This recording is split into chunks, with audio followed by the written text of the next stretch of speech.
আল্লাহ পাক রব্বুল আলামিন জানায় দিছে, ও বান্দা তোর মা তোরে 2 বছর পর্যন্ত দুধ পান করাইছে।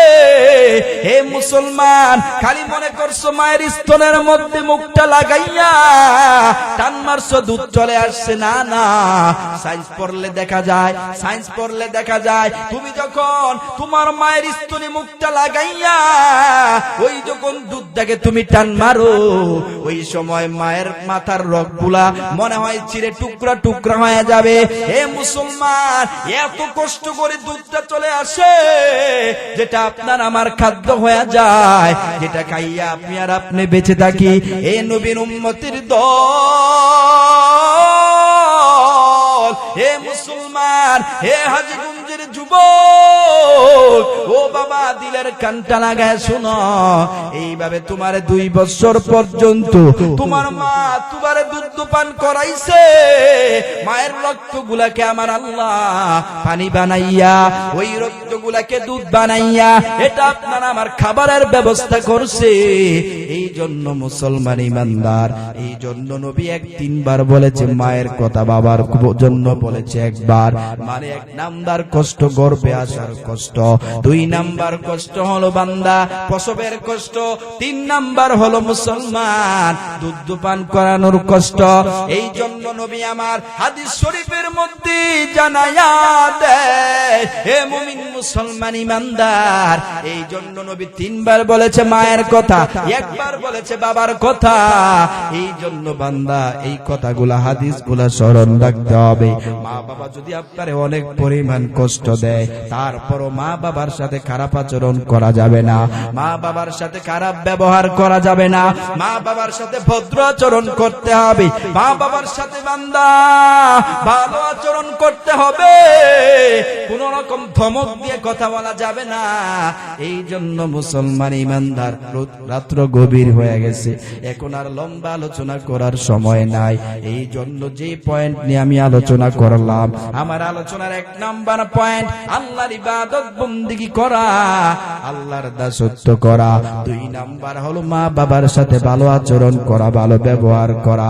কারণ একটা সন্তানকে মানুষ বানানোর জন্য মা বাবা এত পরিমাণ কষ্ট করে, বাবার মাথার গাম পায়ে ফালাইয়া আল্লাহ পাক রব্বুল আলামিন বলে, হে গোলাম, তোর বাবা এত কষ্ট তোর জন্য করেছে, ওই মা বাবার সাথে কেমন আচরণ করবারে বান্দা। ওই বাবা সারাদিন রিক্সা চালাইয়া খাবার পর্যন্ত খায় না, সারাদিন হয়ে গেছে বাবার পেটের মধ্যে কোনো খাবার নাই। এই মুমিন মুসলমান ইমানদার, যে গরমের কারণে আমি আর আপনি ঘর থেকে বের হতে পারি না, সেই গরমের মধ্যে আপনার আমার বাবা এত কষ্ট করে রিক্সা চালাইছে, শুধু একমাত্র আপনাকে আমাকে মানুষ করার জন্য। এ বান্দা দিলের কানটা লাগায় শোনো, তারপরও কোনোদিন সন্তানের কাছে কষ্টের কথা বলে না, তারপরও নিজে কোনোদিন সন্তানের কাছে নালিশ দেয় না। এত কষ্ট আপনার আমার জন্য আপনার আমার বাবা করেছে রে মুসলমান। এইভাবে বাবা প্রতিনিয়ত আপনার আমার জন্য কষ্ট করে। এরে মুসলমান ইমানদার, একটা সময় দেখা যায় বাবা রিক্সা চালাইতে চালাইতে বাবার শরীর অসুস্থ হয়ে গেছে, বাবার শরীর দুর্বল হয়ে গেছে। এই জন্য বাবা জোরে রিক্সা চালাইতে পারে না। এ মুসলমান, এই জন্য কত প্যাসেঞ্জার বাবার পিঠের মধ্যে থাপ্পড় দিছে, আপনার আমার বাবার রিক্সা থেকে ফালায়া দিছে, বাবা জমিনের মধ্যে পড়ে গেছে, বাবা রিক্সা থেকে রাস্তার মধ্যে পড়ে গেছে। এবার বাবা চোখের পানি ফালাইয়া কান্না করে আর ডাক দিয়া বলে, রে সন্তান, তোর জন্য এত কষ্ট করলাম, কত মানুষ আমার পিটাইছে, কত মানুষ আমার রিক্সা থেকে ফালায় দিছে, তারপরও সেই কষ্টের কথা কোনোদিন সন্তানকে বাবা বলে নাই। এ বান্দা, বাবা একটা আপেল কিনছে খাওয়ার জন্য, ওই আপেলটা পর্যন্ত মুখের সামনে দিয়েছে, সন্তানের কথা মনে পড়ে গেছে, এই জন্য আপেলটা সন্তানের কাছে নিয়ে আসছে। এ হাজীগঞ্জের মুসলমান, এ যুবক ভাই, এইভাবে বছরকে বছর তোমার জন্য কষ্ট করেছে, এত কষ্ট তোমার জন্য করেছে। বাবা সারাদিন রিক্সা চালাইয়া ঘরের মধ্যে চলে গেছে, ঘরের মধ্যে যাওয়ার পরে বাবার শরীরটা বড় ব্যথা, বাবা হাঁটতে পারে না, কম্বলের নিচে কম্বলটা গায়ে দিয়া বাবা চোখের পানি ফালাইয়া কান্না করে আর বলে, সন্তান তোর জন্য এত কষ্ট করি, এত কষ্ট তোর জন্য করি। বাবা ব্যথা সহ্য করতে পারে না, ব্যথার যন্ত্রণায় বাবা রাত্রেবেলা ঘুমাইতে পারে না। এত কষ্ট আপনার আমার জন্য একজন বাবা করে রে মুসলমান, সেই বাবাকে আজকে আমরা খাবার পর্যন্ত দিতে চাই না। আজকে নতুন বিবাহ কইরা সে মা বাবার খোঁজ খবর পর্যন্ত নেই না। এই মুসলমান ইমানদার, এইভাবে স্বামীর কান্না দেখিয়া স্ত্রী এবার ঘরের কোনায় দাঁড়াইয়া এত পরিমাণ কান্না করে আর ডাক দিয়া বলে, আল্লাহ আমার স্বামী অসুস্থ হয়ে গেছে, ও দয়ার মালিক আল্লাহ আমার স্বামীকে সুস্থ বানায় দাও। কিন্তু এত কষ্ট বাবা কোনদিন সন্তানের কাছে মুখ খুলে বলে না। বাবা ব্যথা সহ্য করতে পারে না, সারা রাত্র ঘুমায় না, বাবা চোখের পানি ফেলাইয়া কান্দি। তারপরও বাবা কোনদিন সন্তানের কাছে কান্নার আওয়াজটা পর্যন্ত দেয় নাই। বাবা এমন ভাবে কান্না করে আর ব্যথা যন্ত্রণা সহ্য করে। সন্তান যখন ঘরের মধ্যে আসে বাবা পকেটে হাত দিয়ে টাকাটা দিয়ে দেয় আর বলে, সন্তান নেও, তোমার প্রাইভেটের টাকা নেও, স্কুলের বেতন নেও। এইভাবে বছরকে বছর আপনার আমার বাবা আপনার আমার জন্য কষ্ট করে। ঈদের দিনও আপনার আমার বাবা একটা নতুন শার্ট কিনে নাই, নতুন জামা কিনে নাই। চতুর্পাশে দেখা যায় শত শত মানুষ নতুন জামা কাপড় পরে, শত শত যুবক নতুন শার্ট পরে, নতুন পাঞ্জাবি পরে। ঈদের দিনে বাবা চিন্তা করে, আমার একটা সন্তান নতুন জামা না পইরা এত মানুষের সামনে কিভাবে থাকবে। সমস্ত সন্তানরা, আমার সন্তানের বন্ধু বান্ধব সবাই নতুন জামা কাপড় পরে। আমি যদি আমার সন্তানকে নতুন জামা কাপড় না পরাই, আমার সন্তান বড় কষ্ট পাবে। এই জন্য মুসলমান ইমানদার দিলের কানটা লাগায় শোনো, অন্তরের কান দিয়ে শ্রবণ করো রে বাবা। একটা বাবা আপনার আমার জন্য কত কষ্ট করে বাবা নতুন একটা জামা কিনে সন্তানকে পরায় দিয়েছে। ঈদের দিনও বাবা নতুন একটা জামা কিনে নাই, নতুন একটা শার্ট কিনে নাই। বাবা সন্তানকে নতুন জামা কাপড় পরাইয়া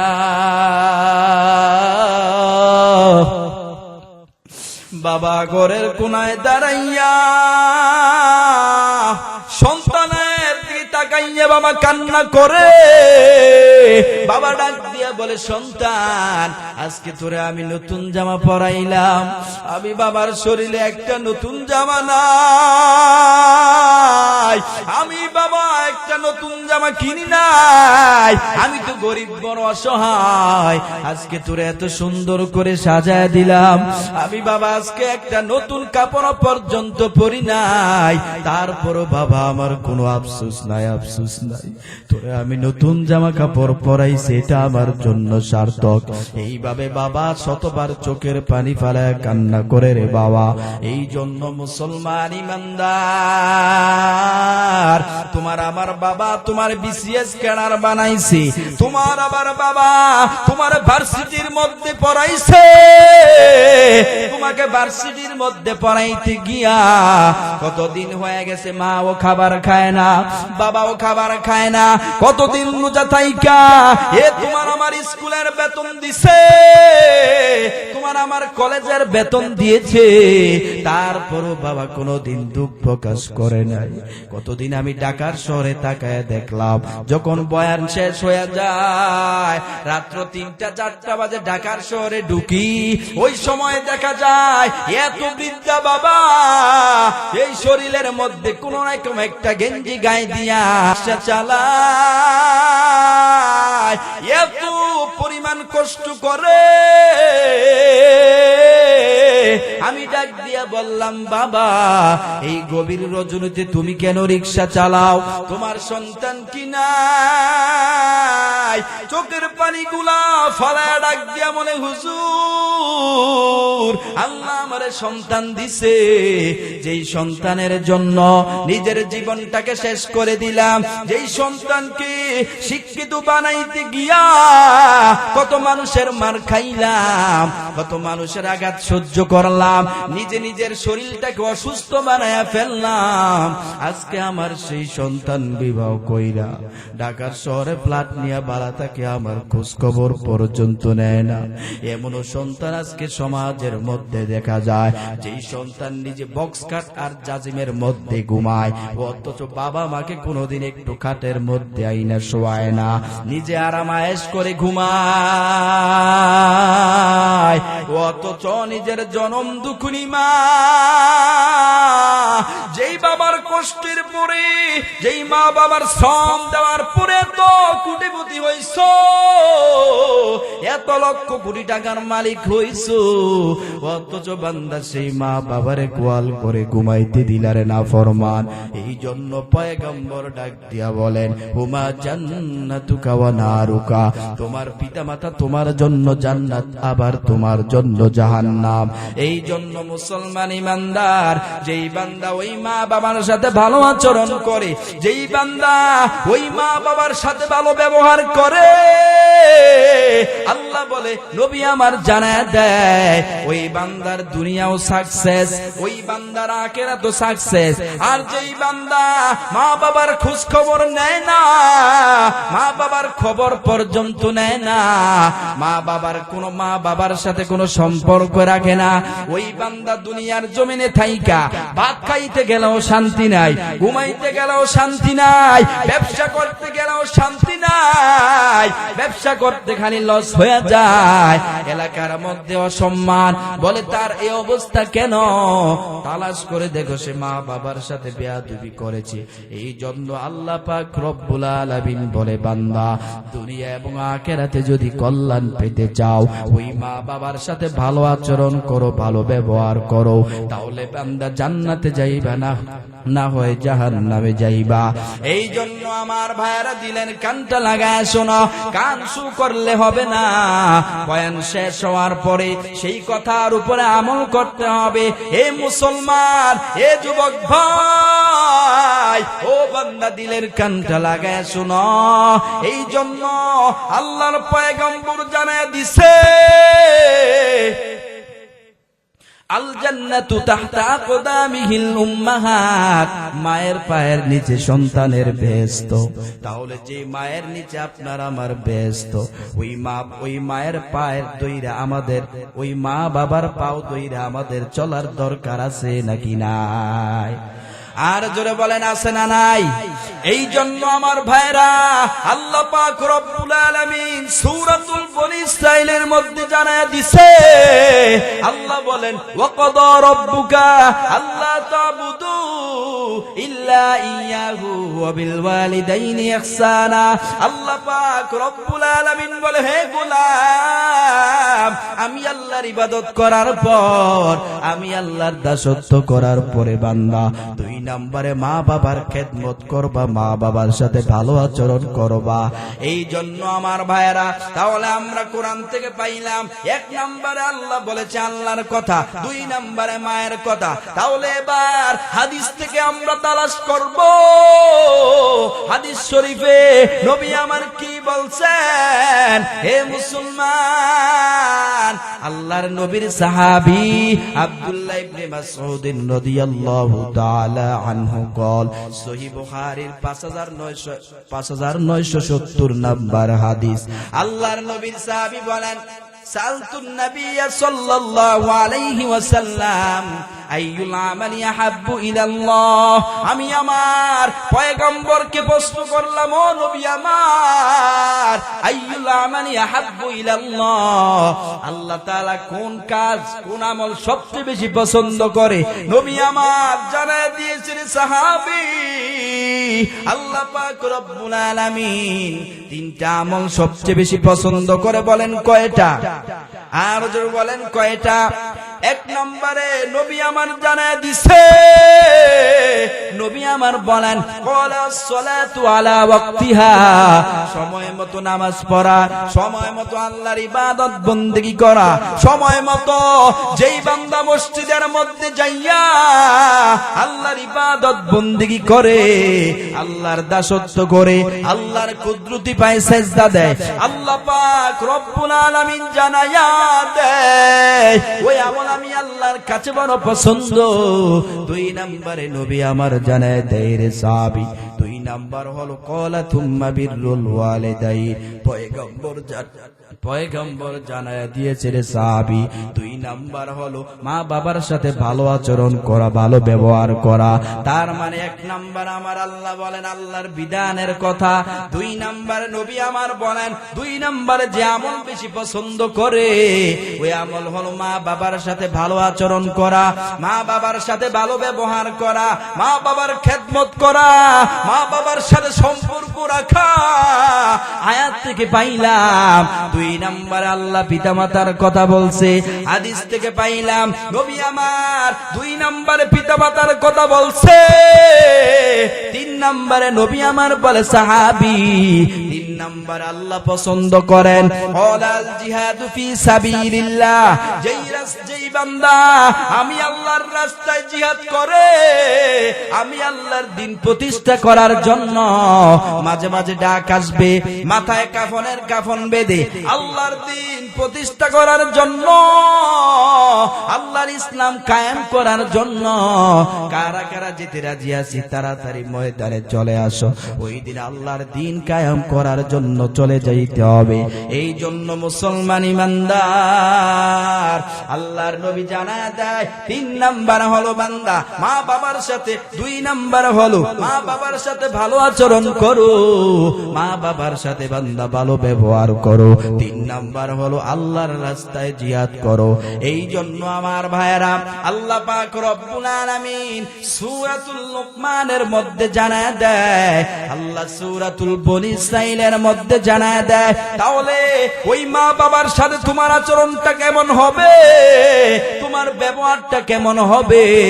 আল্লাহ পাক রব্বুল আলামিন বলেন ইম্মা ইয়াবলুগান্না ইনদাকাল কিবার ওয়াহাদুহুমা আও কিলাহুমা ফালা তাকুল লাহুমা উফ, ওই মা বাবার সাথে এমন কোন আচরণ করবা না, এমন কোন ব্যবহার করবা না যে আচরণের ফলে কষ্ট পেয়ে তোমার মা বাবা আহ বাউ শব্দ করবে, অথবা তুমিও তাদের আচরণে কষ্ট পেয়ে আহ বাউ বলবা না।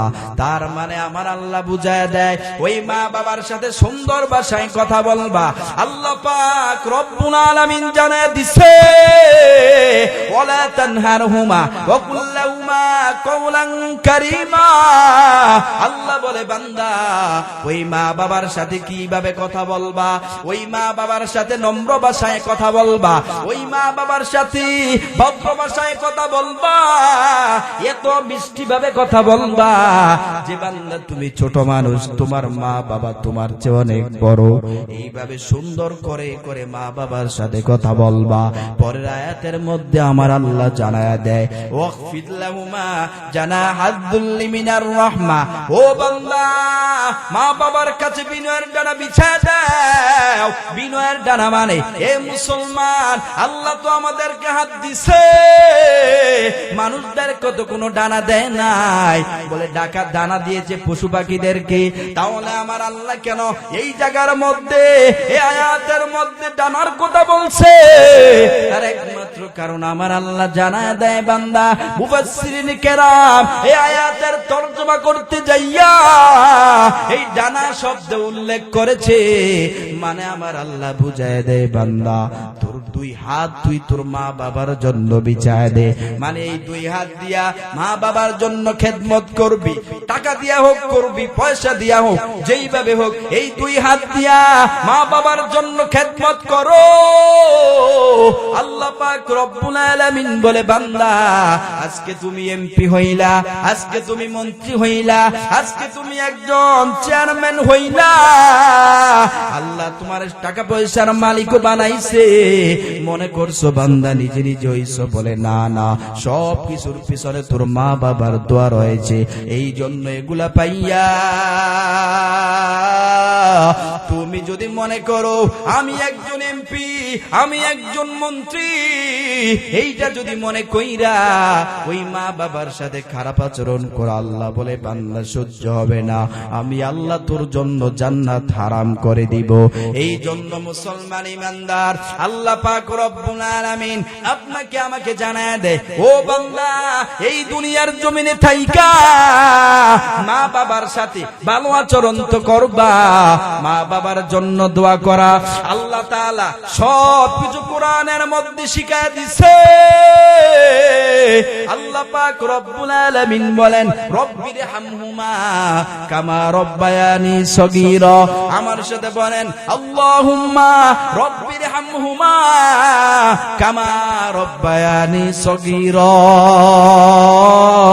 আল্লাহ বলে বান্দা এই দোয়া পরে পরে আমি আল্লাহর কাছে দোয়া করব মানে আল্লাহ আমার মা বাবা আমাদেরকে ছোট্টবেলায় যেইভাবে কোলের মধ্যে রাইখা লালন পালন করেছে আজকে তুমিও আমাদের মা বাবাকে তোমার রহমতের কোলে নিয়ে নাও এ মুমিন মুসলমান ইমানদার আল্লাহ পাক রব্বুল আলামিন কোরআনের মধ্যে মা বাবার কথা আনছে আবার দোয়া করার জন্য শিখায়া দিয়েছে তাহলে কতটা ইম্পর্টেন্ট হলে কতটা গুরুত্বপূর্ণ হলে আল্লাহ পাক রব্বুল আলামিন আপনার আমার জন্য এই বিষয়গুলা কোরআনের মধ্যে তুলেছেন এই জন্য আজকে এমন সন্তান সমাজের মধ্যে দেখা যায় নতুন সুন্দরী বউ পাইয়া নতুন সুন্দরী স্ত্রী পাইয়া ওই মা বাবার সাথে কথা বললে ধমক দিয়া কথা বলে মা বাবার কথা পর্যন্ত শুনে না ওই মা বাবার সাথে ভালো আচরণ করে না আবার দেখা যায় অনেক মানুষ আছে মা বাবাকে খাওয়ায় মা বাবাকে লালন পালন করে বলে সমাজের মানুষ আমারে কি বলবে আমি একজন এমপি আমি একজন চেয়ারম্যান আমি একজন মেম্বার আমি একজন বিচার আচার করার মতো মানুষ এখন যদি আমার মা বাবাকে খাবার না দেই এখন যদি মা বাবার বরণ পোশাক না দেই তাহলে আমার এমপি গিরি থাকে না আমার মন্ত্রীগিরি থাকে না আমার চেয়ারম্যান গিরি থাকে না আমার মেম্বার গিরি থাকে না এই জন্য মা বাবাকে খাওয়ায় আল্লাহ পাক রব্বুল আলামিন জানায় দিয়েছে সাবধান রব্বুকুম মালামু বিমা ফি নুফুসিকুম ইন তাকুনু সলিহিন ফাইন্নাহু কানা লিল আওয়াবিনা গফুরা আল্লাহ তাআলা বলে বান্দা তুই তোর মা বাবার কি জন্য খাবার দাও কি জন্য মা বাবার খোঁজ খবর নেও আমি আল্লাহ কিন্তু বান্দা ভালো করে জানি সাবধান সাবধান অবশ্যই কিন্তু তুই আমি আল্লাহর কাছে আবার ফিরে আসতে হবে এই জন্য মুসলমান ইমানদার আল্লাহ পাক রব্বুল আলামিন জানায় দিছে কোরআনের মধ্যে আমার আল্লাহ এত সুন্দর করে বয়ান করেছে মা বাবার আচরণ কেমন হতে হবে কোরআন থেকে শুনাইলাম হাদিস থেকে শুনাইলাম অথচ আমরা মা বাবার সাথে ভালো আচরণ করতে পারি না রাত্র যখন 2টা থেকে 2:30 বাজে মা বাবা যদি ডাক দিয়ে বলে বাবা একটু হাজীগঞ্জ বাজারে চলে যাও হাজীগঞ্জ বাজার থেকে আমার জন্য তুমি একটু খাবার নিয়ে আসো ওইটা বলার সাথে সাথে মা বাবাকে ধমক দিয়ে দেয় পারবো না স্ত্রী যদি বলে যাও যাও রাত্র 2টা বাজে আমার জন্য একটু নাস্তা নিয়ে আসো বান্দা দৌড়ে চলে যায় আছে না নাই এই জন্য আমার ভাইয়েরা আল্লাহ পাক রব্বুল আলামিন জানায় দিয়েছে সাবধান এ বান্দা মা বাবা হলো তোর জন্য জান্নাত আবার তোর জন্য জাহান্নাম সাবধান এই জান্নাতকে হারাইস না এই মা বাবার মনে কিঞ্চিত পরিমাণ আঘাত যেই বান্দা দিছে ওই বান্দার দুনিয়াও শেষ হয়ে গেছে ওই বান্দার আখিরাতও শেষ হয়ে গেছে এই জন্য মুসলমান ইমানদার আল্লাহর নবীর সাহাবী হযরত আবু হুরায়রা থেকে বর্ণিত 5972 নাম্বার হাদিস 5971 নাম্বার হাদিস আবু হুরায়রা ডাক দিয়া বলে ও পৃথিবীর মানুষ একদিন আমি পয়গম্বরের দরবারে চলে গেলাম ওই সময় আল্লাহর পয়গম্বরের সামনে বান্দা হাজির ওই বান্দা ডাক দিয়া বলেন মান আহাক্কু বিহুসনি সাহাবাতি নবী আমার এই দুনিয়ার জমিনে কোন বান্দা আছে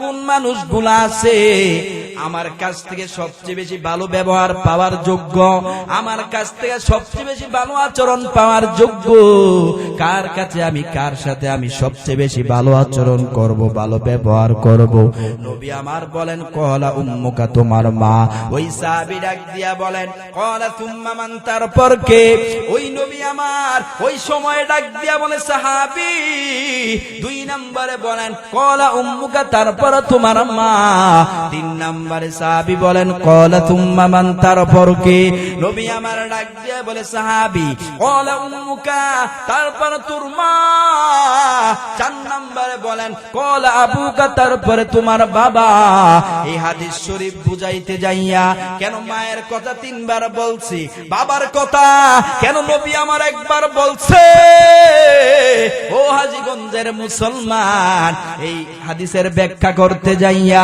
মুফাসসিরিনে কেরাম জানায়া দিছে যেই তিনটা কষ্ট শুধু মাই সহ্য করে মাই পায় পৃথিবীর কোনো বাবাই তিনটা কষ্ট কোনোদিনও সহ্য করতে পারে না যেই তিনটা কষ্ট বাবা কোনোদিন উপলব্ধি করতে পারে না এই জন্য আল্লাহর নবী তিনবার বলেছে মায়ের কথা একবার বলেছে আপনার আমার বাবার কথা হে নবীর উম্মত তাহলে তিনটা কষ্ট কি এক নাম্বার হলো একটা সন্তান যখন নতুন মায়ের গর্ভে চলে আসে মায়ের পেটের মধ্যে আসার পরে মা ঠিক মতো খাইতে পারে না মা ঠিক মতো ঘুমাইতে পারে না এই মুসলমান মা যখন রাত্রবেলা ঘুমাইছে বাবাও সাথে ঘুমাইছে রাত্র 1টা বেজে গেছে ওই সময় তুমি তোমার মায়ের পেটের মধ্যে এমন ভাবে একটা লাথি মারছো মার সহ্য করতে পারে না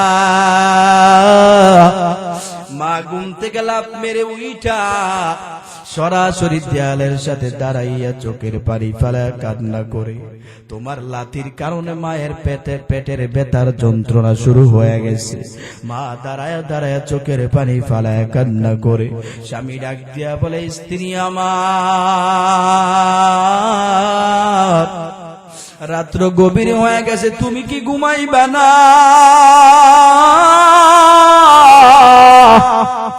স্ত্রী আমার ডাক দিয়া বলে ও স্বামী তোমার সন্তান আমার পেটের মধ্যে লাথি মারছে যেই ব্যথা আমি সহ্য করতে পারি না আমি ঘুমাইতে পারবো না আপনার আমার ব্যথার কারণে মা একদিন নয় 2 দিন নয় এইভাবে 100 দিন পর্যন্ত কাটায় দিয়েছে রাত্রে ঘুমাইতে পারে না কত রাত দাঁড়ায়া দাঁড়ায়া কাটায় দিয়েছে তারপরে সন্তানকে বরদোয়া দেয় নাই আল্লাহর কাছে ডাক দিয়া বলেছে আল্লাহ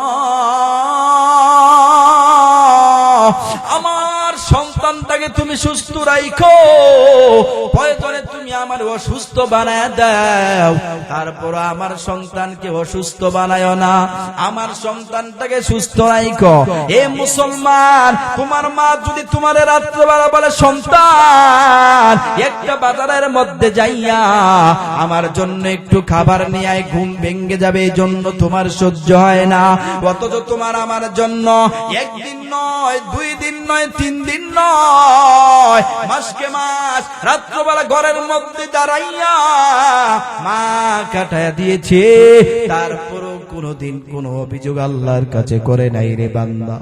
ওই মা বাবার কিভাবে কষ্ট দেওয়া আমার বুঝে আসে না। এক নাম্বার কষ্ট, মা যখন সন্তান গর্ভে আসে, মা খাইতেও পারে না, চলতেও পারে না, এমন কষ্ট হয়ে যায়। 2 নাম্বার কষ্ট হলো একটা সন্তান মায়ের গর্ভের মধ্যে আসার পর 9 থেকে 10 মাস হয়, যখন ডেলিভারির সময় হয়, ওই সময় এত পরিমাণ ব্যথা যন্ত্রণা মায়ের শুরু হয়ে যায়। মায়ের ব্যথা যন্ত্রণা মা এত পরিমাণ হওয়ার কারণে সহ্য করতে পারে না। এ মুমিন মুসলমান ইমানদার, এত পরিমাণ ব্যথা মায়ের পেটে শুরু হয়, যেই মা বাচ্চা প্রসব করেছে ওই মাই শুধু বুঝে একটা সন্তান জন্ম দিতে তার কি পরিমাণ কষ্ট। অথচ আমি আর আপনি এই কষ্ট কোনোদিন উপলব্ধি করতে পারি নাই।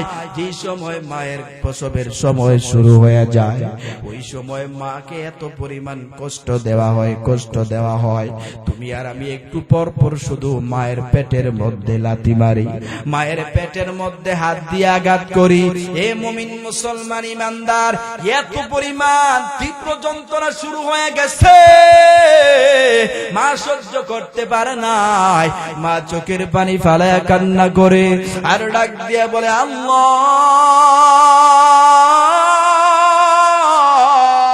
ও দয়ার মালিক, আমার তুমি অসুস্থ বানায়া দাও, আমার সন্তানটারে সুস্থ মতো দুনিয়ার জমিনে আসার সুযোগ করে দাও। মা ব্যথার যন্ত্রণা নিজের মাথাটা নিজে মাটির সাথে আঘাত করতে থাকে। এইভাবে তুমি ওই সময় মায়ের গর্ভ থেকে জমিনের মধ্যে আসার পরে মায়ের পেটের মধ্যে এমন জোরে একটা লাথি মারছো, মায়ের কলিজাটা চুরমার হয়ে গেছে। মায়ের কলিজার মধ্যে এমন ভাবে একটা লাথি মাইরা মাকে অজ্ঞান বানায় দিছো, মায়ের কলিজাটাকে চিত্র বানাইয়া মা যখন বেহুশ হয়ে গেছে, একটু পরে আবার মার হুশ হয়েছে। ওই সময় মায়ের পেটের মধ্যে আবার এমন জোরে একটা লাথি মারছো। এইভাবে একবার নয়, 2 বার নয়, 3 বার পর্যন্ত মায়ের পেটের মধ্যে লাথি মাইরা এ বান্দা মায়ের কলিজাটা ছিদ্র কইরা তারপরে দুনিয়ার জমিনে আসছো। এ মুমিন মুসলমান ইমানদার, মায়ের এত পরিমাণ কান্নার আওয়াজ, মায়ের কান্নার আওয়াজ শুনিয়া এলাকার স্বজনরা মায়ের চতুর্পাশে দাঁড়ায় গেছে। মনে হয় মা আজকে দুনিয়া থেকে বিদায় হয়ে যাবে। স্বজনরাও চতুর্পাশে দাঁড়ায় কান্নাকাটি শুরু করে দিয়েছে রে বাবা। চতুর্দিকে সমস্ত মানুষ কান্না করে, মা মনে হয় দুনিয়া থেকে বিদায় হয়ে যাবে। এক পর্যায়ে মাকে ধরাধরি করে হসপিটালের মধ্যে নিয়ে যায়। এ মুমিন মুসলমান ইমানদার, এ হাজী গুঞ্জার যুবক ভাইরা, এ বৃদ্ধ মা, এ বৃদ্ধ বাবা গো, আজকে এত সুন্দর মাহফিল পাইছো। এই মাহফিলের মধ্যে পিতামাতার আলোচনা করা হচ্ছে, অথচ বাবা তুমি আর আমি ঘরের মধ্যে বসে রইলাম। এ মুমিন মুসলমান ইমানদার, এক সময় মাকে হসপিটালের মধ্যে নিয়ে যায়। এবার ডাক্তার ডাক দিয়ে বলে, আম্মা জান, আপনি যদি আপনার সন্তানটাকে বাঁচাইতে চান তাহলে আপনি দুনিয়া থেকে বিদায় হতে হবে। সন্তান বাঁচলে আপনি দুনিয়া থেকে চলে যাবেন, আপনি থাকলে সন্তান চলে যাবে। আম্মা জান ডাক দিয়া বলে, ডক্টর, আমার সন্তানটাকে বাঁচায় দাও, আমি মায়ের টাকার কোনো প্রয়োজন নাই, আমি মা দুনিয়া থেকে বিদায় হয়ে যাব।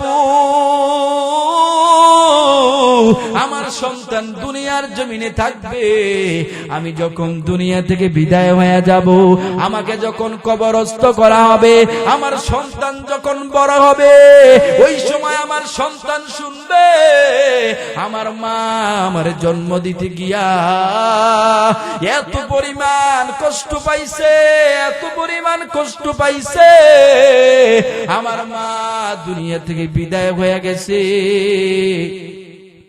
আমার মাকে কবরস্থানের মধ্যে দাফন করা হয়েছে। সন্তান ওই কবরের পাশে দাঁড়াইয়ে সূরা ফাতিহা পড়বে, ইখলাস পড়বে। আমার সন্তান আমার জন্য আল্লাহর কাছে বলবে, মালিক, আমার মা আমার জন্ম দিতে যাইয়া দুনিয়া থেকে বিদায় হয়ে গেছে, আল্লাহ আমার মাকে তুমি মাফ করে দাও, আমার মায়ের কবরটাকে তুমি জান্নাতের বাগান বানাইয়া দাও। ওই মায়ের জন্য দোয়া করবে। ডাক্তারের কাছে বলে, আমার সন্তানটারে বাঁচায় দাও, আমি মায়ের এই দুনিয়ার মধ্যে থাকার কোনো প্রয়োজন নাই। আমার সন্তান যদি দুনিয়া থেকে বিদায় হয়ে যায়, আমার আর এই দুনিয়ায় থাকার কোনো প্রয়োজন নাই, আমার সন্তানটা থাকবে, আমার সন্তানটাকে বাঁচায় দাও। এমন মা আছে, সন্তান প্রসব করতে গিয়া মা দুনিয়া থেকে বিদায় হয়ে গেছে, কিন্তু সন্তান এখনো পর্যন্ত আছে নাকি নাই? মা দুনিয়া থেকে বিদায় হয়ে গেছে, সন্তান এখনো পর্যন্ত আছে। এমনও হাজার হাজার ঘটনা দেখা যায়। এ যুবক ভাই, এ বান্দা, একটাবার চিন্তা করো, কত পরিমাণ কষ্ট হইলে একটা মা প্রসবের সময় দুনিয়া থেকে বিদায় হয়ে যায়। ও বান্দা, শুধু তাই না, তুমি যখন তোমার মায়ের গর্ভ থেকে দুনিয়ার জমিনে আগমন করবা, ওই সময় রক্তগুলা পরে ওই রুমটা পর্যন্ত ভিজে যায়, মায়ের শরীরটা নীল হয়ে গেছে, মা পুরো অসুস্থ হয়ে গেছে। এত কষ্ট দিয়ে বান্দা দুনিয়ার জমিনে আসরে মুসলমান। ও যুবক ভাই, একটু বালিশের সাথে মাথা লাগায় চিন্তা করে রে বাবা, এই জায়গার মধ্যে কেন জানি মা নাই, কার জানি বাবা নাই, মা বাবা হারাইয়া আজকে এতিম হইয়া এই বয়ানের মধ্যে বসে আছে। যেই বান্দার মা হারাইছে, বাবা হারাইছে, ওই বান্দারে জিজ্ঞেস করো, বাবা কেমন আছো? বলে, ভালো নাই, আমার মা নাই, আমার বাবা নাই, আমার মা বাবা দুনিয়া থেকে বিদায় হয়ে গেছে। মা বাবার কষ্ট সহ্য হয় না, মা বাবাকে হারাইয়া পাগলের মতো ঘুরে। ও বান্দা, তুমি আর আমি আজকে কেমন সন্তান হইলাম, ওই মা বাবার খবর পর্যন্ত তুমি আর আমি নিলাম না।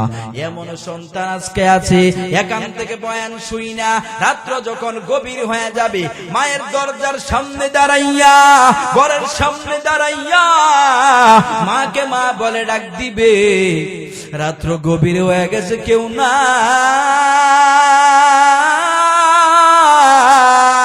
আম্মা বলে ডাক দিবে। তাকে দেখবে ঘরের দরজাটা কেউ খুলে না। ঘরের মধ্যে যাওয়ার পর তাকায় দেখবে মায়ের রুমের মধ্যে মায়ের কাপড়টা পরে আছে, মায়ের বিছানাটা পরে আছে, মায়ের জামাটা পরে আছে, মা যেই জুতাগুলা পায়ে দিত সেই জুতাগুলা পরে আছে, কিন্তু মা নাই। মায়ের রুমটা অন্ধকার হয়ে গেছে, মাকে দেখা যায় না। এমন সন্তান আছে, বাবাকে ডাক দিবে, বাবাকে বাবা বলে ডাক দিবে, কিন্তু ঘরের থেকে কোনো আওয়াজ নাই, কোনো শব্দ পাওয়া যায় না। ঘরের মধ্যে যাইয়া, মায়ের বাবার ঘরের মধ্যে যাইয়া, ওই সময় মায়ের রুমে বাবার রুমের দিকে তাকাইয়া তাকায় দেখবে বাবার পাঞ্জাবিটা পরে আছে, বাবার জামাটা পরে আছে, বাবার জুতাগুলা পরে আছে, বাবার চাদরটা পরে আছে, বাবার লুঙ্গিটা পরে আছে, কিন্তু বাবা নাই। বাবা দুনিয়া থেকে বিদায় হয়ে গেছে।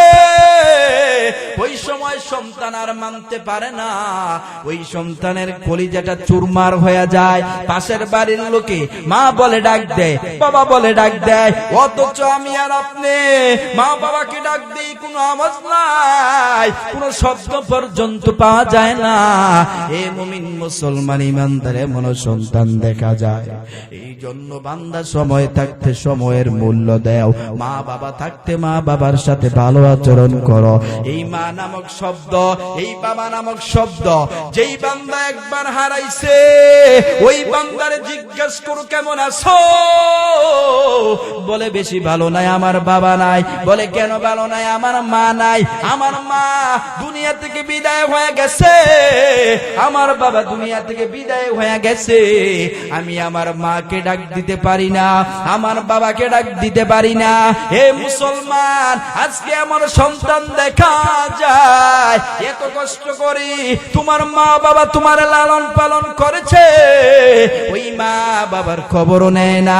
শ্বশুর বাড়িতে শ্বশুর শাশুড়ির খবর নেয়, প্রতিদিন ফোন দিয়ে বলে কি ব্যাপার, কেমন আছেন, শরীরটা ভালো কিনা, আপনার মনটা ভালো কিনা। অথচ বান্দা মা বাবার খবর নেয় না, বছরকে বছর চলে যায়, শ্বশুরের জন্য গিফট পাঠায়, শাশুড়ির জন্য গিফট পাঠায়, শ্বশুরের জন্য শাশুড়ির জন্য ভালো ভালো খাবার নেয়, ওই যে মা বাবার জন্য। মা বাবা পরে আছে, মা বাবা কিভাবে ঘুমায়, মা বাবা কিভাবে থাকে, ওই মা বাবার কোনো খবর নেয় না। মুসলমান ইমানদার, আল্লাহর নবীর সাহাবী, সহিহ বুখারীর বর্ণনা 5972 নাম্বার হাদিস, আন আব্দুল্লাহ ইবনে আমর রাদিয়াল্লাহু তাআলা আনহু قال قال رجل للنبي সাল্লাল্লাহু আলাইহি ওয়াসাল্লাম, আল্লাহর পয়গম্বরের সামনে একজন লোক চলে গেছে। আব্দুল্লাহ ইবনে আমর বলেন, ওই লোক পয়গম্বরের সামনে যাইয়া এবার নবীর কাছে প্রশ্ন করছে, ও নবী আমার, মুজাহিদ, আমি আপনার সাথে জিহাদের ময়দানে যেতে চাই, আল্লাহর দ্বীন কায়েম করার জন্য, আল্লাহর দ্বীন প্রতিষ্ঠা করার জন্য। আমি আমার নবীর সাথে বেঈমানের সাথে যুদ্ধ করব। নবী আমার ডাক দিয়ে বলে, সাহাবী, ক্বালা লাকা আবাওয়ানি, তোমার পিতামাতা কি এখনো পর্যন্ত বেঁচে আছে? ওই সাহাবী বলেন, ও নবী আমার, ক্বালা নাম, হ্যাঁ, আমার পিতামাতা এখনো পর্যন্ত বেঁচে আছে। নবী আমার বলেন, ক্বালা ফাফিহিমা ফাজাইদ, ও সাহাবী, তুই তাড়াতাড়ি তোর বাবা মার খেদমত কর, তোর বাবা মার খেদমতের মাধ্যমে যদি জিহাদ করতে পারো, আল্লাহ এই জিহাদের চেয়ে বেশি জিহাদের সম্মান তোরে দান করবে। এই জন্য আমার ভাইয়েরা গভীর মনোযোগ দিবেন। আল্লাহ পাক রব্বুল আলামিন এক নম্বরে বলেন, ওয়াকাদা রাব্বুকা আল্লা তা'বুদু ইল্লা ইয়্যাহ, ওয়াকাদা রাব্বুকা আল্লা তা'বুদু ইল্লা ইয়্যাহ। আল্লাহ বলে, বান্দা, এক নাম্বার আমি আল্লাহর ইবাদত বন্দেগী করো, দুই নাম্বার হলো ওয়াবিল ওয়ালিদাইনি ইহসানা, মা বাবার সাথে বান্দা ভালো আচরণ করো, ভালো ব্যবহার করো। এই জন্য মুসলমান ইমানদার, আল্লাহর পয়গম্বর হাদিস শরীফে জানায় দেয়, রিজার রব্বি ফি রিজাল ওয়ালিদাইন ওয়া সাখাতুর রব্বি ফি সাখাতিল ওয়ালিদাইন। যেই বান্দার উপরে মা বাপ সন্তুষ্ট, ওই বান্দার উপরে আমার আল্লাহ সন্তুষ্ট। যেই বান্দার উপরে মা বাবা রাজি খুশি থাকে না, ওই বান্দার উপরে আমার আল্লাহ রাজি খুশি থাকে না। তার মানে এখান থেকে বুঝলেন, মানে মা বাবা যদি আপনার উপর সন্তুষ্ট থাকে, আল্লাহ আপনারে বড় মায়া করবে, বড় মুহাব্বত করবে। আর যদি মা বাবা আপনার উপর সন্তুষ্ট না থাকে, তাহলে বান্দা বুঝে নিবেন আপনার দুনিয়াও শেষ, আখিরাতও শেষ হয়ে যাবে। এই জন্য মুসলমান ইমানদার, সময় থাকতে সময়ের মূল্য দাও। মা বাবা নামক সম্পদ, এটা এখনো আছে, এটারে কদর করো। যদি মা বাবা চলে যায়, ওই মা বাবা যদি চলে যায়, তাহলে বান্দা দেখবা তোমার সব শেষ হয়ে গেছে। আগে যত বিপদ, যত বালা মুসিবত থাকে, ওই মা বাবার কারণে আল্লাহ দূর করে দিত। কিন্তু মা বাবা না থাকার কারণে দেখবা খালি বিপদ আর বালা মুসিবত আসে। এই জন্য মুসলমান ইমানদার, নতুন সুন্দরী বউ পাইয়া, নতুন স্ত্রী পাইয়া মা বাবারে ভোলা যাবে না। স্ত্রীকেও ভালোবাসবা, মা বাবাকেও ভালোবাসবা। স্ত্রীর জায়গায় স্ত্রীকে রাখবা, মা বাবার জায়গায় মা বাবারে রাখবা। এই জন্য আল্লাহ তাআলা সূরাতুল আহকাফের মধ্যে জানায় দেয়, ওয়াসাইনাল ইনসানা বিওয়ালিদাইহি ইহসানা হামালাতহু উম্মুহু কুরহা ওয়া ওয়াদাআতহু কুরহা। আল্লাহ পাক রব্বুল আলামিন বলে, বান্দা, হে মুসলমান, হে যুবক ভাই, ও বান্দা, দিলের কানটা লাগায় শোনো। আল্লাহ বলে, বান্দা, মা বাবার সাথে ভালো আচরণ করো, মা বাবার সাথে ভালো ব্যবহার করো, কারণ তার মধ্যে তোর মা তোরে অত্যন্ত কষ্টের সাথে গর্ভে ধারণ করেছে। এই মুমিন মুসলমান ইমানদার কত কষ্ট হয়েছে তাও তো শুনাইলাম। ওই যে হাদিসের ব্যাখ্যা, তিনবার কেন মায়ের কথা বলছে, বাবার কথা কোন একবার বলেছে, দুইটা শুনাইলাম। একটা সন্তান গর্ভে আসার কষ্ট, আরেকটা হলো সন্তানের প্রসবের কষ্ট, মনে আছে আপনাদের? 3 নাম্বার কেন আমার নবী 3 বার বলছে, একটা সন্তান দুনিয়ার জমিনে আসার পর আল্লাহ তাআলা বলেন ওয়াসাইনাল ইনসানা, সূরাতুল লুকমানের মধ্যে আমার আল্লাহ জানায়া দিছে, ও বান্দা মা বাবার সাথে ভালো আচরণ কর, ভালো ব্যবহার কর। আল্লাহ বারবার একই কথা আপনাকে আমাকে শোনায় দেয়, কারণ আল্লাহ তাআলা সূরাতুল লুকমানের মধ্যে জানায়া দেয়। হাদিস থেকে আমরা শুনবো, এবার কোরআন থেকে শুনি। নবী আমার আল্লাহ বলে, হে বান্দা দিলের কানটা লাগায় শুনো, কারণ 3 নাম্বার কষ্ট হলো একটা সন্তান দুনিয়ার জমিনে আসার পরে একদিন নয়, 2 দিন নয়, আল্লাহ পাক রব্বুল আলামিন জানায় দিছে, ও বান্দা তোর মা তোরে 2 বছর পর্যন্ত দুধ পান করাইছে। হে মুসলমান, খালি মনে করছো মায়ের স্তনের মধ্যে মুখটা লাগাইয়া টান মারছো দুধ চলে আসছে, না না, সায়েন্স পড়লে দেখা যায় তুমি যখন তোমার মায়ের স্তনে মুখটা লাগাইয়া ওই যখন দুধটাকে তুমি টান মারো, ওই সময় মায়ের মাথার রগগুলা মনে হয় চিরে টুকরা টুকরা হয়ে যাবে। হে মুসলমান, এত কষ্ট করে দুধটা চলে আসে, যেটা আপনার আমার খাদ্য হয়ে যায়, যেটা খাইয়া আপনি আর আপনি বেঁচে থাকি। এ নবীর উম্মতের দল, হে মুসলমান, হে হাজীগঞ্জের যুবক, ও বাবা দিলের কানটা লাগায় শুনো, এইভাবে তোমার 2 বছর পর্যন্ত তোমার মা তোমারে দুধ পান করাইছে। মায়ের রক্তগুলাকে আমার আল্লাহ পানি বানাইয়া, ওই রক্তগুলাকে দুধ বানাইয়া এটা আপনার আমার খাবারের ব্যবস্থা করছে। এই জন্য মুসলমান ইমানদার, এই জন্য নবী 3 বার বলেছে মায়ের কথা, বাবার জন্য বলেছে 1 বার। মানে 1 নাম্বার কষ্ট গর্ভে আসার কষ্ট, 2 নাম্বার কষ্ট হলো বান্দা প্রসবের কষ্ট, 3 নাম্বার হলো মুসলমান দুধ পান করানোর কষ্ট। এই জন্য নবী আমার হাদিস শরীফের মধ্যে জানায়া দেয়, হে মুমিন মুসলমান ইমানদার, এই জন্য নবী 3 বার বলেছে মায়ের কথা, 1 বার বলেছে বাবার কথা। এই জন্য বান্দা এই কথাগুলা হাদিসগুলা স্মরণ রাখতে হবে। মা বাবা যদি আপনারে অনেক পরিমাণ কষ্ট দেয়, তারপরও মা বাবার সাথে খারাপ আচরণ করা যাবে না, মা বাবার সাথে খারাপ ব্যবহার করা যাবে না, মা বাবার সাথে ভদ্র আচরণ করতে হবে, মা বাবার সাথে বান্দা ভালো আচরণ করতে হবে, কোন রকম ধমক দিয়ে কথা বলা যাবে না। এই জন্য মুসলমান ইমানদার, রাত্র গভীর হয়ে গেছে, এখন আর লম্বা আলোচনা করার সময় নাই। এই জন্য যে পয়েন্ট নিয়ে আমি আলোচনা করলাম, আমার আলোচনার 1 নাম্বার পয়েন্ট আল্লাহর ইবাদত বন্দেগী করা, আল্লাহর দাসত্ব করা। 2 নাম্বার হলো মা বাবার সাথে ভালো আচরণ করা, ভালো ব্যবহার করা। এই 2টা শর্ত কারা কারা মানতে রাজি? 2 হাত তুলে আমার আল্লাহকে দেখায় দাও। আয় রব্বুল আলামিন আল্লাহ,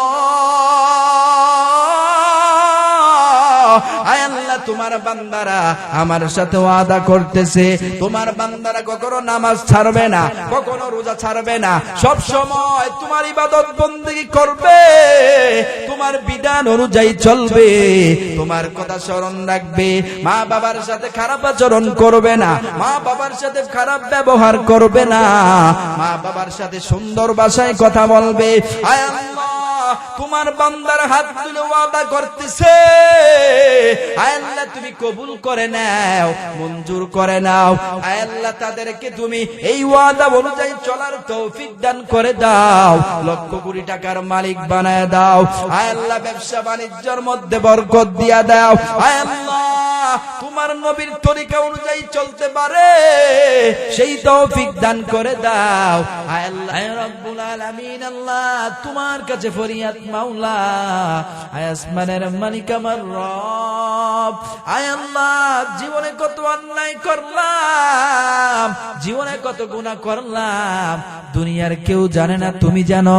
আয় রব্বুল আলামিন, এই গুনার খবর যদি স্বামী জানতো, স্ত্রীকে ঘর থেকে তাড়ায় দিত।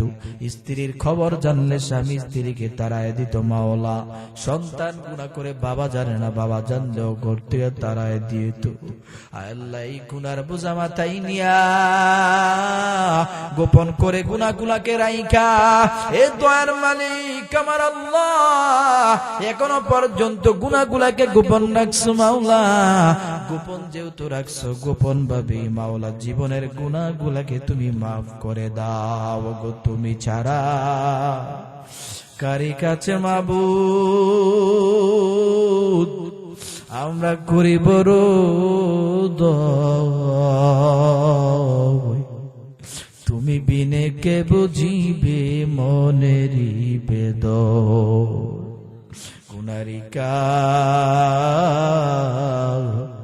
রনে মাবুদ,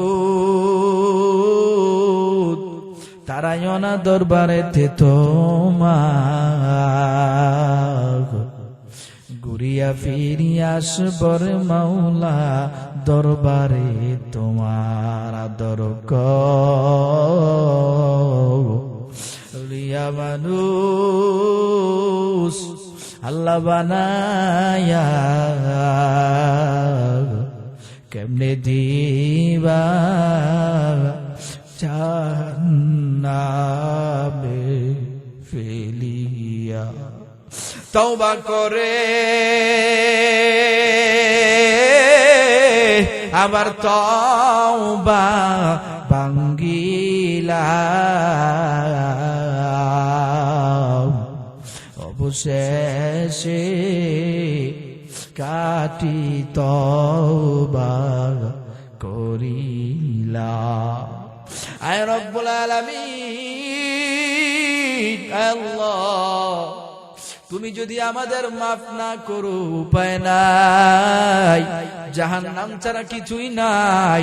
আয় আল্লাহ, তুমি আমাদেরকে চিরদিনের জন্য মাফ করে দাও মাওলা। তোমার পথে চলতে পারে সেই তৌফিক দান করে দাও। আয় আল্লাহ, খাস করে মাওলা এই মাহফিলের আয়োজন যারা করছে, আয় আল্লাহ যুবক ভাইদেরকে কবুল করে নাও। আয় আল্লাহ, এই যুবক ভাইদেরকে ইসলামের জন্য কবুল করো। হযরত উমরের মতো বানায় দাও, খালিদ বিন ওয়ালিদের মতো বানায় দাও। আয় আল্লাহ, হযরত আবু বকরের মতো বানায়া দাও। ও দয়ার মালিক আল্লাহ, আজকে এই মাহফিলের মধ্যে যারা সহযোগিতা করেছে মাওলা, টাকা দিয়ে, শ্রম দিয়ে, বুদ্ধি দিয়ে, কথা দিয়ে, যে যেইভাবে, আয় আল্লাহ, যে যেইভাবে মাওলা শ্রম দিয়ে, বুদ্ধি দিয়ে, যে যেইভাবে আল্লাহ চেষ্টা করেছে, প্রত্যেকটা মানুষের মনের নেক মাকসাদ তুমি পূরণ করে নাও। প্রত্যেকটা মানুষকে তুমি আল্লাহ ওয়ালা বানায় দাও। খাস করে মাওলা এলাকার মুরব্বিয়ানে কেরাম যারা অন্ধকার কবরে চলে গেছে, আল্লাহ মাইকের আওয়াজ যত দূর পর্যন্ত চলে যায়, যত মুর্দা কবরের মধ্যে শুয়ে আছে মাওলা, প্রত্যেকটা মানুষকে তুমি জান্নাতের বাগান বানায় দাও। প্রত্যেকটা মানুষের কবরের সাথে জান্নাতের যোগাযোগের ব্যবস্থা করে দাও। আয় রব্বুল আলামিন আল্লাহ, ও দয়ার মালিক আমার আল্লাহ, তোমার কাছে ফরিয়াদ মাওলা, এই জায়গার মধ্যে কার জানি মা নাই, কার জানি বাবা নাই, অন্ধকার কবরে চলে গেছে, সন্তানদেরকে এতিম বানাইয়া ওই কবরস্থানের মধ্যে শুয়ে আছে, যেই জায়গার মধ্যে মানুষ দিনের বেলা যাইতেও ভয় পায়, ওই গোরস্থানের মধ্যে শুয়ে আছে। আল্লাহ, যেই কবরের মধ্যে লাইটের কোনো ব্যবস্থা নাই, যেই কবরের মধ্যে আল্লাহ বাতির কোনো ব্যবস্থা নাই, যেই কবরের মধ্যে মাওলা তোষকের কোনো ব্যবস্থা নাই, আপনার আমার মা আয় আল্লাহ আমাদের মা বাবা ওই কবরের মধ্যে শুইয়া আজকে শুধু তাকায় আছে, আমার সন্তান ওই মাহফিল থেকে আমার জন্য দোয়া পাঠাইবে, আমার জন্য দোয়া করবে, এই জন্য কত মা বাবা তাকায় আছে। ও বাবা দিলটাকে নরম কইরা ওই মা বাবার জন্য একটু দোয়া করো, আল্লাহ যাতে ওই মা বাবার কবর গুলাকে জান্নাতের বাগান বানায় দেয়। আয় রব্বুল আলামিন আল্লাহ ওই মা বাবার কবরের সাথে জান্নাতের যোগাযোগের ব্যবস্থা করে দাও। আয় আল্লাহ খাস করে মাওলা এই জায়গার মধ্যে শুয়ে আছে বিল্লাল পাটোয়ারি, দুনিয়া থেকে বিদায় হয়ে গেছে।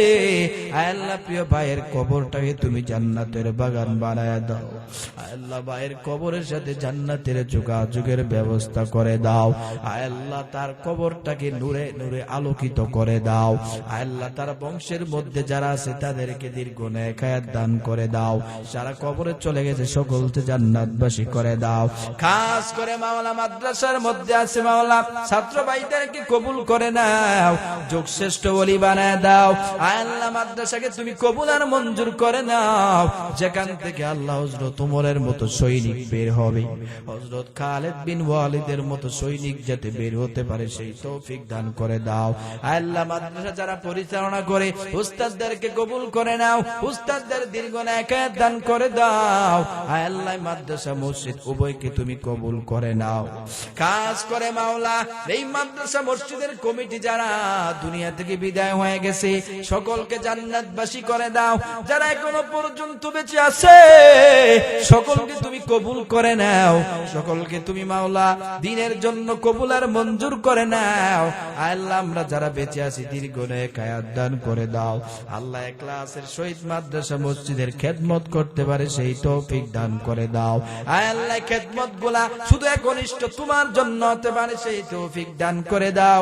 আল্লাহ আমাদের যাদের মা বাবা এখনো পর্যন্ত বেঁচে আছে ওই মা বাবাদেরকে তুমি দীর্ঘ নেক হায়াত দান করে দাও। ওই মা বাবাকে সুস্থ রাখো আল্লাহ। ওই মা বাবাদেরকে মাওলা বড় বড় বিপদ কঠিন বালা মুসিবত থেকে হেফাজত কইরো। আল্লাহ খাস করে আমাদেরকে তুমি কবুল করে নাও। আল্লাহ সারা বাংলাদেশের মধ্যে আজকে বয়ান করাও মাওলা, সুন্দর মতো তোমার ইসলাম দ্বীনকে প্রতিষ্ঠা করতে পারে সেই তৌফিক দান করে দাও। আয় রব্বুল আলামিন আল্লাহ তোমার কথাগুলা তোমার দ্বীনকে সারা দেশে পৌঁছে দিতে পারে সেই তৌফিক দান করে দাও। আল্লাহ কত বক্তা ভাই গাড়ি অ্যাক্সিডেন্ট হয়ে দুনিয়া থেকে বিদায় হয়ে গেছে। আয় আল্লাহ আমাদেরকে অ্যাক্সিডেন্ট থেকে হেফাজত করো, আগুনে পোড়া থেকে হেফাজত করো মাওলা, পানিতে পড়ে মৃত্যু থেকে হেফাজত করো। আল্লাহ সমাজবাসীকে তুমি কবুল করে নাও। এই সমাজের মধ্যে মাওলা বিশৃঙ্খলা দূর করে আল্লাহ শৃঙ্খলা সৃষ্টি করে দাও। এই সমাজের মানুষের অন্তরে তোমার দ্বীনের মহাব্বত ঢুকায় দাও। খাস করে মাওলা যুবক ভাইদেরকে কবুল করে নাও। রব্বির হামহুমা কামা রব্বায়ানি সগীরা, আল্লাহুম্মা রব্বির হামহুমা কামা রব্বায়ানি সগীরা, আল্লাহুম্মা রব্বির হামহুমা কামা রব্বায়ানি সগীরা, আল্লাহুম্মা রব্বির হামহুমা কামা রব্বায়ানি সগীরা। আয় আল্লাহ লাশ ফরিয়াদ মাওলা তোমার কাছে করে রে মাবুদ, যেদিন দুনিয়া থেকে বিদায় হয়ে যাব, মৃত্যুর ঘন্টা যেদিন বেজে যাবে রে মাওলা, জীবনের শেষ মুহূর্তে আমাদের মুখের